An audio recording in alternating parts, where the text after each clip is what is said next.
Welcome to another edition of Preps Plus Extra, the Milwaukee Journal-Sentinel's online high school sports show, where each week we'll talk about some of the top issues of the day, as well as take a look at some of the top events to watch out for this upcoming weekend. Hi, I'm Mark Stewart, prep editor of the Journal-Sentinel. Joining me, as always, is JR Radcliffe, sports editor of Now Newspapers. How you doing, JR? Doing great, Mark. Yeah. Well, last week, me and JR talked about what we thought might be some interesting seeding meetings. This week, the boys' brackets were released. What stood out to you now that we have some actual pairings? Well, in Division II, we talked about how loaded one of the Milwaukee area segments is. We saw Wisconsin Lutheran, traditionally, of course, one of the powerhouses in across any division in state basketball, and they're a 6 seed this year. We talked about what a tough schedule they've played. They're still probably going to win the outright Wisconsin Little 10 title, as they've done for the last several years.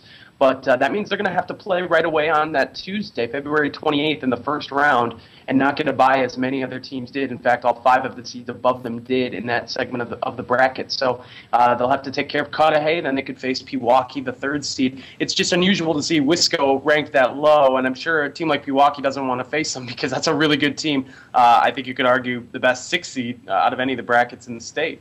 Right. And the interesting thing about Wisconsin Lutheran is they played a great schedule this year. A lot of top teams: Dominican, Riverside, Tulsa East, but they didn't play any Woodland teams.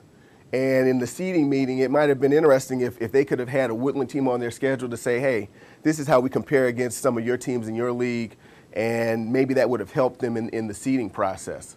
Yeah, and a lot of teams do set it up where they play teams that they're going to see in the postseason. That's a pretty good chunk of their non-conference schedule. So that's kind of unusual because you've got both New Berlin schools in there, Whitnall, Pewaukee. There is a lot of Woodland influence in that corner of the bracket.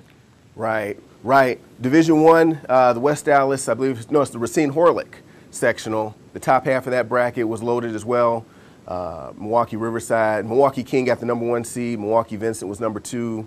West Dallas Central 3, and I believe Brooks Central was 4. What are your thoughts on that one? Well, the big matchup in what we consider the second round, Brookfield Central against Milwaukee Riverside. That's one of the things that came about when you had the five division format implemented last year. Is some of these first round games are essentially, they feel like second round games because there's fewer teams in the division. So you get to face a really high quality opponent. There just aren't as many mismatches in the first round, or first 2 rounds in this case. So Central Riverside, that's going to be that's going to be an incredible game, probably one of the best in the area. Right, yeah, those are 2 teams that, at least in our Journal-Sentinel rankings, have pretty much, haven't been ranked all year. They've been pretty much ranked for most of the year. Switching to girls. The girls' seeding meetings are this weekend. And I guess I'll just open it up to you, JR. What stands out to you? What bracket are you going to first look at when those pairings are released? Division I's got a couple really tough segments, and actually Tuesday night there was a big battle between Arrowhead and Sussex Hamilton on the girls' side. Arrowhead comes out a winner in a pretty low-scoring game, but that was a big battle in terms of seeding priority because they're in there with Nicolet. Menominee Falls is in there as well. Hamilton, Arrowhead, those teams have all been in the rankings all year long. So they've kind of been jockeying for those top 4 positions. And right now, it seems like Nicolet probably still would get the 1 seed over Arrowhead, but that Arrowhead team has had an incredible run since really the calendar turned to 2012. Nicolet did hit a couple speed bumps a couple weeks ago. We talked about that. So far, they've seemed to have righted the ship since then, but it'll be interesting to see who gets the 1. And really between the 3 and 4, you'd think right now Hamilton has the edge on Falls, beaten Falls twice this year. But Hamilton's got a tough schedule to close the year. If they take a couple losses, we could see some mix-up there. Any way you slice it, 4 great teams there potentially meeting in a great clash just to get to the sectional final. Right. Another, you talk about 4 great teams I believe it's the bottom half of, well, it's not the bottom half of that particular bracket, but in the other Division I sectional in the area, you've got Milwaukee King, Milwaukee Vincent, Milwaukee Pius, Divine Savior. I'm probably forgetting someone. West Dallas Central's in that bracket as well. That's going to be another interesting seeding meeting. Although I think ultimately, I think Vincent's going to get the number 1 seed. Maybe Pius. Maybe Vincent or Pius is going to get that number 1 seed.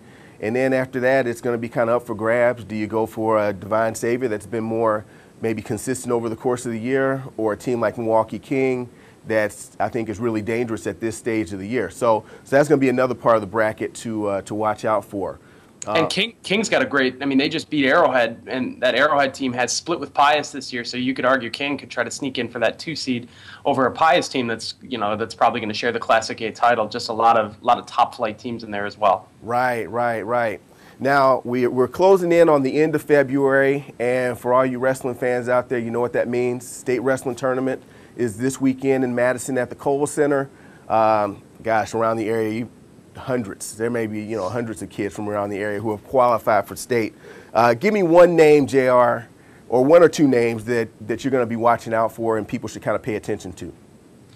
Well, last year, sophomore Andrew Crone of Arrowhead won the state title. He really wasn't considered a favorite necessarily to win. I mean, he had a very good year. He was maybe top 3, top 4 closer to the end of the year, and then he came out with the title. This year, the same thing. You know, he's been top 3 all year, but he hasn't really been ranked number 1. Even now, he's still number 2 as a defending state champion. You know, I think probably he feels a little bit slighted by it. He's just totally dominated his way through the regional and sectional competition. And you know, Arrowhead's got 2 defending champions this year, him and Adam Eady, who is ranked number 1 at 138 pounds. So I know the Warhawks are thinking multiple state champions. They had 3 of them last year, and I'm sure they're thinking at least 2 again this year. Yeah. The guy I'm going to keep an eye out for is, we talked about him in when we were talking about the transfer rule a few weeks ago. Milwaukee Bradley Tech's John Jude, the heavyweight wrestler. Last year he could not compete in the state tournament or really as a varsity athlete, period, because of transfer rules. This year he's back. He's a senior. He's number 1 ranked heavyweight in the state and has a good chance at the Division I title. So that said, that wraps up another edition of Preps Plus Extra. For more Preps Plus, you can catch me and Lance Allen every Sunday night at 11 p.m. on today's TMJ4. Till next time, we'll see you next week.